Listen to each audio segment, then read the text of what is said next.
大家好，我係贊先生。今日講下香港新聞啊。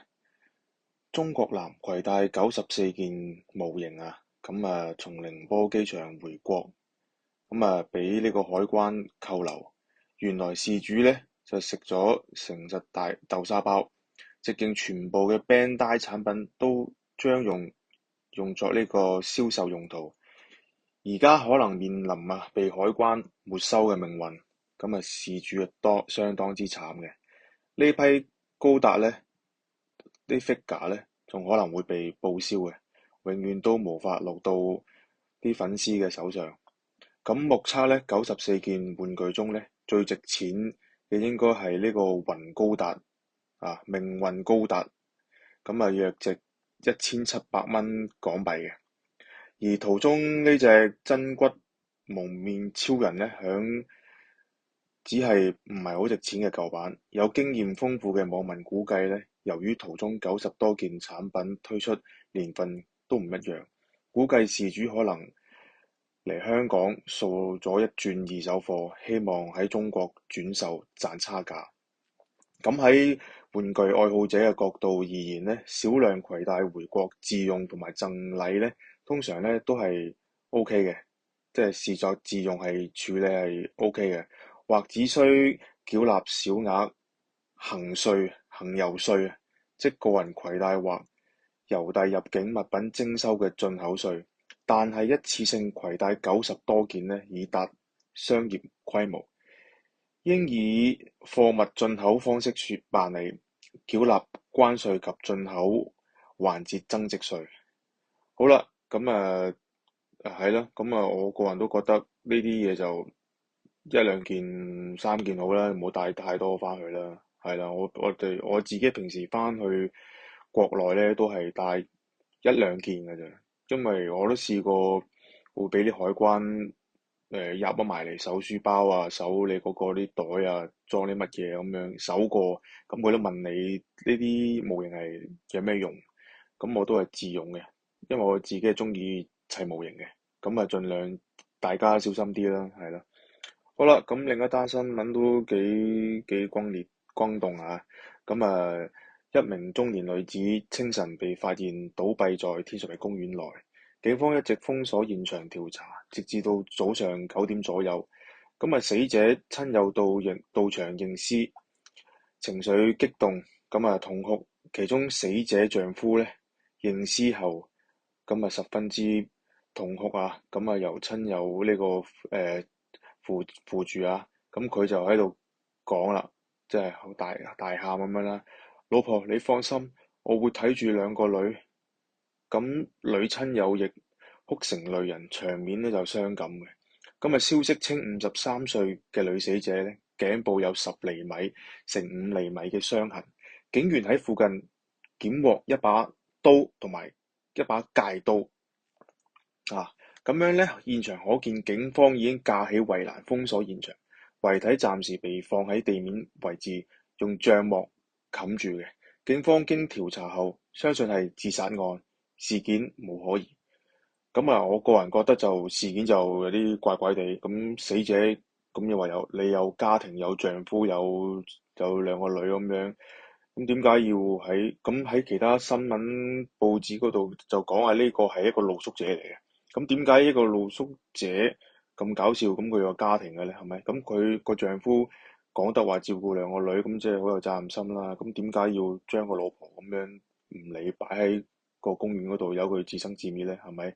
我覺得應該係呢啲可能係離咗婚啦，或者係咯，我覺得係似離婚多啲。另外佢自己可能嗰個心情啊、情緒上啊係有啲抑鬱嘅，有啲抑鬱，有啲唔開心。佢可能有時一時睇唔開。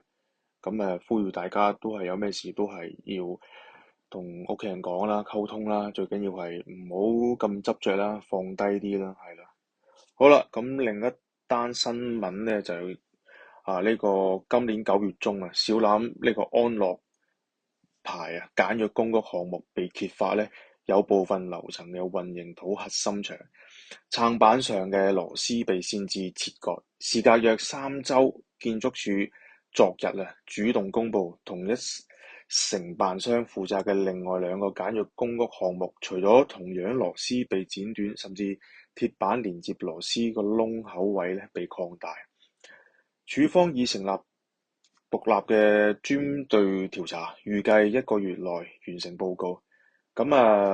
事件由傳媒喺9月中揭發嘅，房屋局及建築署當時回覆查詢指建築署於8月30號喺小欖簡約公屋項目恆常主動巡查中發現喺項目嘅4樓同埋5樓有23個連接現場建造混凝土核心牆嘅撐板上螺絲被擅自切割，涉事承建商為安保、進和聯營嘅。當時建築署指已於9月1號巡查，由同一承建商負責，位於屯門恩寶路、柴灣常安街另外2個簡約公屋工地，確認該2個項目並沒有出現類似情況。以組裝 MIC 組裝嘅撐板螺絲質量均符合合約要求，但事隔約3週後建築署喺10月6號公佈，屯門恩寶路、柴灣常安街簡約公屋地盤同樣出現螺絲被剪斷，鐵板螺絲個窿被擴大嘅情況署長就咁認為嘅。9月初步調查時未有發現，深入調查後始揭發事件。呢個建築署署長李曉賢表示署方檢驗了約4000個螺絲，發現6% 被剪斷咗。另外檢視咗2000個鐵板連接螺絲窿，發現約20% 被人擅自擴大，已檢查嘅組件數量約佔全部嘅3至4成。而螺絲被剪短情況最差，涉及數量最多嘅係小欖工地，而擅自將個窿整大情況最差嘅就係柴灣工地。至於出事問題具體位置及公佈署方就尚未交代嘅。咁局長就話啦，螺絲被剪短問題可能影響建築結構安全，亦會影響工期，令有關項目無法如期在2026年第2季及第4季落成。佢表示最直接嘅補救方法就係將所有嘅 MIC 組件全部拆下，檢查後再重新安裝。但係建築署正審視是否有其他方案。若全部拆下重新安裝，最長需時4至5個月。建築署表示會督促承建商加快展開外圍工序，力求喺工務小組委員會承諾完日期前完成工序。點解要剪短螺絲呢？建築署署長呢個署長佢表示就話調查發現有啲螺絲可以扭入，但唔知點解會被剪斷，我哋都唔明點解。呢個答案都幾咁搞笑，佢哋都唔知道嘅，係啦。咁身為一個建築署署長，佢都唔知道，咁下邊啲人就更加烏下烏下啦，係咪先？好啦，呢單新聞都十分之影響到之後居民嘅安全啊。因為我小弟都係做建築出身嘅，呢啲咁嘅建築咁而家 MIC 佢好多時都係一個 MIC 係一個組裝，佢係喺內地嗰度做好咗之後就運過嚟香港之後就再笠落去嗰啲公屋嘅。好多時例如嗰啲廁所啊、廚房啊都係 MIC 咁樣，佢成套過嚟啊，入邊啊嗰啲廁所啊、嗰啲浴缸啊，甚至係嗰啲鏡啊，佢全部做好晒，嗰啲瓷磚做好晒，基本上係唔使喺香港嗰度再做一次嘅。佢成個靠天線咁樣吊落去，佢就用一個一粒一突嘅方式就係套落去嘅。啲鋼筋就插落去嗰啲榫位嗰度嘅。有啲就其實就唔係咁啱咁靚仔咁樣恰落去嘅。好多時都係要將啲鐵啊剪短啊，或者撬歪啊，或者將個窿搞大佢咁先套到落去嘅。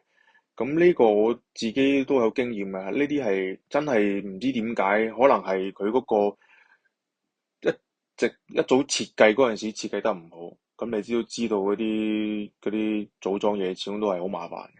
係啊，咁今日新聞就講到呢度，多謝大家收聽。